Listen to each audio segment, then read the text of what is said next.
আসসালামু আলাইকুম। Hello everyone, মমিস কিচেনে সবাইকে ওয়েলকাম জানাচ্ছি। আজকের ভিডিওতে শেয়ার করব টুটি ফুটির কেকের রেসিপি। আশা করি ভিডিওটি ভালো লাগবে। ভিডিওটি দেখার শুরুতে একটা লাইক দিয়ে দিন, আর যারা এখন আমার চ্যানেলটি সাবস্ক্রাইব করেনি প্লিজ সাবস্ক্রাইব করে দিন। আজকে যেহেতু টুটি ফুটি দিয়ে কেক বানাবো, তার জন্য প্রথমে নিয়ে নিয়েছি টুটি ফুটি। এগুলো কিন্তু আমার চ্যানেলে বানানোর রেসিপি দেওয়া আছে, চাইলে আপনারা দেখে আসতে পারেন।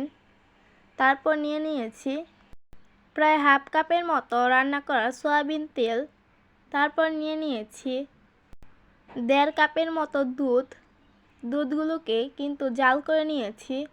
জাল করে ওটাকে ঠান্ডা করে নিয়েছি।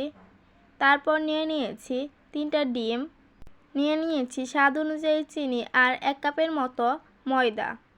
এখন শুকনো উপকরণগুলোকে ছেঁকে নিতে হবে। তার জন্য প্রথমে ময়দাগুলোকে ছেঁকে নিচ্ছি।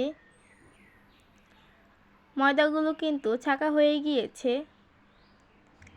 এখন নিয়ে নিয়েছি 2 চামচের মতো বেকিং পাউডার। এগুলোকেও এখন ছেঁকে নিচ্ছি। এগুলোও কিন্তু ছাঁকা হয়ে গিয়েছে। তারপর নিয়ে নিয়েছি হাফ চামচের মতো বেকিং সোডা। এটাকেও ছেঁকে নিচ্ছি। সব শুকনো উপকরণগুলো কিন্তু ছাঁকা হয়ে গিয়েছে। এখন এটার মধ্যে দিয়ে দিচ্ছি স্বাদ অনুযায়ী লবণ। তারপর একটি হ্যান্ড উইস্ক দিয়ে খুব ভালো করে শুকনো উপকরণগুলোকে মিক্স করে নিচ্ছি। শুকনো উপকরণগুলো কিন্তু খুব ভালো করে মিক্স করা হয়ে গিয়েছে। তারপর নিয়ে নিয়েছি টুটি ফুটি। এগুলোকে হাফ হাফ করে নিচ্ছি।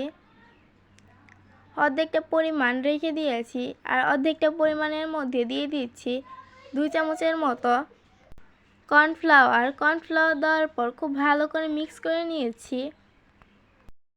তারপর একটি ব্লেন্ডার জারের মধ্যে এক এক করে ডিমগুলোকে ফাটিয়ে নিচ্ছি।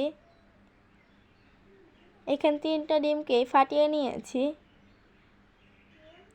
তারপর এটার মধ্যে দিয়ে দিয়েছি চিনি, পরিমাণ মতো চিনি দিয়ে দিয়েছি। তারপর এটার মধ্যে দিয়ে দিচ্ছি রান্না করা সয়াবিন তেল, দিয়ে দিয়েছি দুধ। তারপর দিয়ে দিয়েছি ভ্যানিলা এসেন্স। এটাকে প্রায় হাফ চামচের মতো দিয়ে দিয়েছি। এগুলোকে খুব ভালো করে ব্লেন্ড করে নিয়েছি। তারপর এখন এগুলোকে শুকনো উপকরণের সাথে একটি হ্যান্ড উইস্ক দিয়ে অল্প অল্প করে দিয়ে একটা ব্যাটার তৈরি করে নিতে হবে। অল্প অল্প করে দিয়ে খুব ভালো করে একটা ব্যাটার তৈরি করতে হবে। ঠিক ব্যাটারটা এরকম হবে, খুব বেশি পাতলা করা যাবে না ব্যাটারটাকে। তারপর কর্নফ্লাওয়ার দিয়ে মিক্স করে রাখা টুটি ফুটিগুলো দিয়ে দিচ্ছি।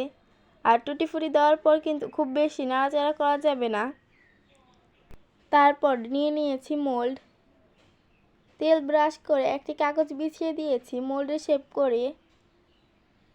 তারপর দিয়ে দিচ্ছি কেকের ব্যাটারটা। ব্যাটার দেওয়া হয়ে গিয়েছে। এখন এটাকে একটু ঝাঁকে দিয়ে নিচ্ছি। ব্যাটারটা সেট হয়ে গেলে এটার মধ্যে দিয়ে দিচ্ছি এখন টুটি ফুটি। উপর থেকে সুন্দর করে টুটি ফুটিগুলো দিয়ে দিচ্ছি। সবগুলো টুটি ফুটি কিন্তু দেওয়া হয়ে গিয়েছে। তারপর একটি চুলার মধ্যে একটি পাত্রে স্ট্যান্ড বসিয়ে দিয়েছি। তারপর এটার মধ্যে পানি দিয়ে এটার মধ্যে কেকের মোল্ডটা বসিয়ে দিয়ে এটার উপরে ঢাকনা দিয়ে দিচ্ছি। আর এটাকে 35 থেকে 40 মিনিট পর খুলে দিচ্ছি। দেখতেই পাচ্ছেন কেকটা কিন্তু অনেকটা ফুলে উঠেছে, আর কেকটা কিন্তু পুরোপুরি হয়ে গিয়েছে। তারপর এটাকে প্রায় 10 মিনিট রেস্টে রাখার পর এটাকে মোল্ড আউট করে নিয়েছি। দেখতেই পাচ্ছেন কেকটি কত বেশি সুন্দর হয়েছে, আর খেতে অনেক বেশি মজা হয়েছিল। আজকের কেকের রেসিপি কেমন লাগলো অবশ্যই কমেন্ট করে জানাবেন। ভিডিওটি ভালো লাগলে লাইক কমেন্ট শেয়ার করতে ভুলবেন না। আজকের মতো ভিডিওটি এ পর্যন্তই। আল্লাহ হাফেজ।